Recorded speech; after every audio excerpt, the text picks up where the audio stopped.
ሰላም ቅዱሳን እኔ ወንድማችሁ አገልጋይ ሚሊዮን ነኝ። ይሄንን ቪዲዮ ለነብዩ እዩ ጩፋ እንድታደርሱልኝ በጌታ ፍቅር እጠይቃችኋለሁ። እግዚአብሔር ማታ በመንፈስ ያሳየኝን ራእይ ልነግራችሁ ነው በፊታችሁ የቀረብኩት። ማታ በመንፈስ የነብዩ እዩ ቸርች ወሰደኝና ነብዩ እዩ ለማገልገል መድረክ ልክ ሊወጣ ስል አንድ ቀይ ረጅም ትል እዩን ለመናደፍ ስሮጥ አየው። አንድ ደግሞ በጣም ረጅም ሰው በፍጥነት መጣና ይሄንን ቀይ ትል ረገጠው፣ ጨፍልቀው ከተለው።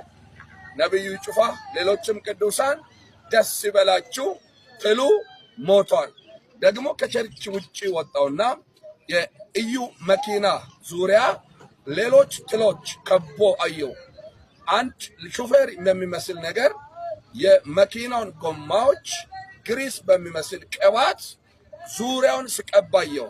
ይሄ መኪና ደግሞ ወዳው ነጭ የሚያምር ፈረስ ሆነ። ይሄ ፈረስ አራቱም እግሮቹ በወፍራም ዘይት ተቀብቶ አየው። በዚህ ነጭ ፈረስ ላይ ነብዩ እዩ ጩፋ ተቀምጦ አየው።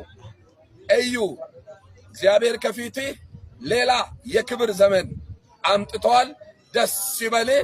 ሌላም ደግሞ እንድጸልይ እግዚአብሔር እኔን አዞኛል። ሌሎችም ቅዱሳን በጸሎት ከጎኑ እንድንቆም በጌታ ፍቅር አሳስባለሁ። ደስ ይበልህ ትሉ ሞቷል ብላችሁ ኮሜንት አድርጉ። ወዳችኋለሁ።